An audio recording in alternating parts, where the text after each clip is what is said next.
ಇದು ನೋಡಿ ಗಾಯ್ಸ್, ಇಲ್ಲಿ ಫುಲ್ ಕಟ್ಟಡ ಈಗ ನಾವು ಕೆಳಗೆ ಹೋಗ್ತಿದ್ದೇವೆ.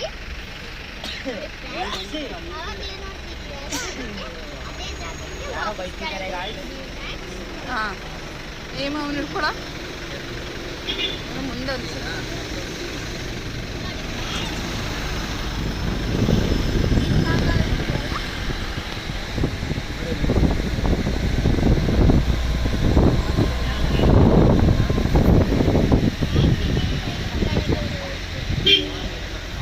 ನೋಡಿ ಫ್ರೆಂಡ್ಸ್, ದೊಡ್ಡ ರೋಡ್. ಇದಕ್ಕೆ 6 ಟೈರ್ ಲಾರಿ. ಚಾಣೆ ಮಂಡೆ ಡ್ರೈವರ್. ಚಾಣೆ ಮಂಡೆ. ಇದು ಬ್ಯಾನರ್ ಅಂತಾರೆ ಇದಕ್ಕೆ. ನೀವು ನೋಡಿರಲ್ಲ ಫ್ರೆಂಡ್ಸ್,